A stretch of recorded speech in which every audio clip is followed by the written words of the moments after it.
आगे बढ़ेंगे। आपको बता दें कि कांग्रेस नेता हरीश चौधरी से जुड़ा एक ऑडियो इन दिनों बहुत वायरल हो रहा है, तो बड़ी जानकारी इस वक्त की आपको दे रहे हैं। आपको बता दें कि ये ऑडियो वायरल हो रहा है और ऑडियो में हरीश चौधरी को गोली मारने की बात की जा रही है। तो बड़ी खबर आपको बता रहे हैं, कांग्रेस के नेता है हरीश चौधरी और उनसे जुड़ा ये ऑडियो वायरल हो रहा है, जिसमें आप देख सकते हैं कि किस तरह से उन्हें मारने की जो बात है यहाँ पर की जा रही है, गोली मारने की बात यहाँ पर की जा रही है।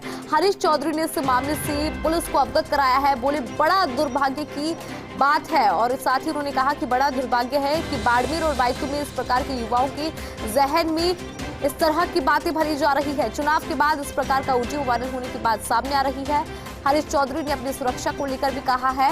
उन्होंने कहा कि मुझे मेरी चिंता नहीं, बल्कि कि जो हो रहा है ये गलत है। हालांकि फर्स्ट इंडिया नहीं करता इस वायरल ऑडियो की पुष्टि। तो बड़ी जानकारी इस वक्त की।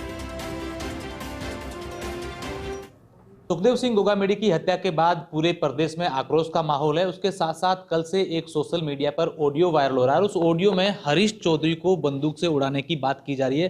हमारे साथ हरीश जी है। हरीश जी, कल से एक ऑडियो वायरल हो रहा है, क्या आपके संज्ञान में आया है? इसको लेकर आपने कोई एक्शन? ये राजस्थान में एक नई संस्कृति पनपाने की कोशिश की जा रही है और वो बाड़मेर और बायतू तक भी पहुंच चुकी है कि हमारे परिवार के बच्चों के जहन के अंदर जहर घोला जा रहा है। आज हम लोगों के सामने बहुत बड़ी चुनौती है कि हमारे परिवार में ये जहर है, हम फैलने दें या इसको अभी रोकें। बड़ा दुर्भाग्य है कि वो ताकतें सफल हो गई जो हमारे परिवार के बच्चों के जहन के अंदर भी जहर फैलाने की प्रयास कर रहे थे और वो सफल हो गए। हमारे बच्चे कभी ये सोच ले, ये हमारी कल्पना नहीं थी और सोच कर वो बात आज कहने लग गई। जो ऑडियो मैंने सुनी, ये बड़ा दुर्भाग्य है और कहीं ना कहीं हम लोग विफल रहे।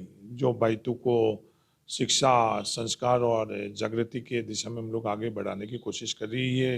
व्यक्तिगत तौर पर मुझे महसूस हो रहा है कि मैं भी कहीं विफल नहीं हो रहा हूँ, पर पूरी मजबूती से इस प्रयास को हम लोग असफल करेंगे। सर, कौन ये ऑडियो जारी करवा रहा है? इसके पीछे कौन कोई ताकतें हो सकती है? क्या लगता है आपको? क्या आपने शिकायत करवाई है कि इस प्रकार की जो घटनाएं लगातार हो रही है उसके बाद इस प्रकार का ऑडियो वायरल? जी, मैं आरोप लगाने के लिए आज तक मैंने किसी पर आरोप नहीं लगाई। ये शोध का विषय है और पुलिस डिपार्टमेंट को, सरकार को इसका निष्पक्ष तौर के ऊपर अनुसंधान करना चाहिए और जो भी है उसको सामने लाना चाहिए। क्या आप सुरक्षा की भी मांग करते हैं सर, लगातार इस प्रकार की घटनाएं देख करके और इस प्रकार के ऑडियो वायरल होने के बाद? क्योंकि हम लोग आमतौर पर देख रहे हैं ऐसी कई घटनाएं हुई है।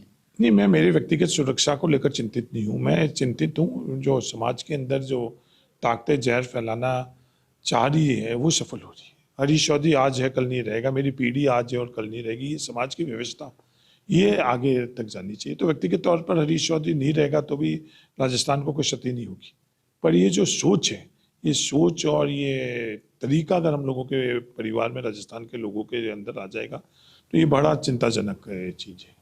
क्या सर इस ऑडियो के बाद क्या पुलिस के अधिकारियों से कोई बातचीत करना, क्या कहना चाहेंगे कि तमाम इस प्रकार की जो घटनाएं हो रही हैं उसके बाद क्या एक्शन लेना चाहिए? नहीं, मेरा तो ये है कि निष्पक्ष तौर के ऊपर सबसे पहले तो इसका अनुसंधान करें कि ये सही है, गलत है, सही है तो किसने करी और उसकी मंशा क्या और उसके पीछे कौन है। बस उस अनुसंधान के बाद ही आगे क्या होना चाहिए वो हम लोग आपस में। बिल्कुल, ये व्हाट्सएप पर आया ऑडियो बाड़मेर नहीं बल्कि पूरे राजस्थान में अब सर्कुलेट किया जा रहा है, लगातार फैल रहा है ऑडियो। और कहीं ना कहीं लोग ये भी कह रहे हैं कि जो ऑडियो सुखदेव सिंह गोगामेडी की हत्या उसके बाद से इस प्रकार का हरीश चौधरी को लेकर ऑडियो आना कहीं ना कहीं सुरक्षा के लिहाज से भी, और इस पर क्या आगे कार्रवाई होती ये देखने वाली बात होगी। कैमरा सहयोगी जसवंत के साथ अशोक शेरा, फर्स्ट इंडिया न्यूज़, बाड़मेर।